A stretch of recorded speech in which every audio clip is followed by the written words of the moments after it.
Ration డీలర్ల కడుపు మంట తీరుతుంది. అదే హ్మ్. సందర్భంలో తెలుగుదేశం, జనసేన ఈ ఎవరైతే జగన్ ప్రత్యర్థుల కడుపు మంట తీరుతుంది. హ్మ్. కొత్తగా ఈ ఆ వెహికల్ ఓనర్లు వాళ్ళతో పాటు అసిస్టెంట్లకు కడుపు మండుతుంది. అవును. సాధారణ పబ్లిక్ వచ్చేటప్పటికి భిన్నాభిప్రాయాలు ఉంటాయి ఇందులో. హ్మ్. రేషన్ షాప్కి వెళ్ళి తెచ్చుకునేవాడికి సంతోషం, హ్మ్.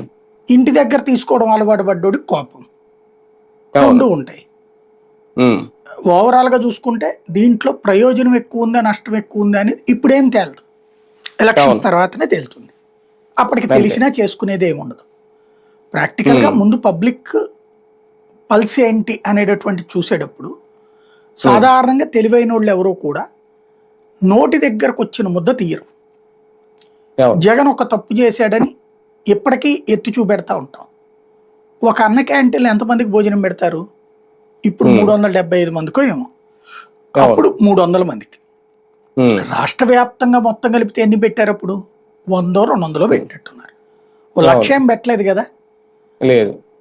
కానీ ఆ 100 మంది ఇంటూ 300 అంటే ఎంత ఉంటుంది? 3000.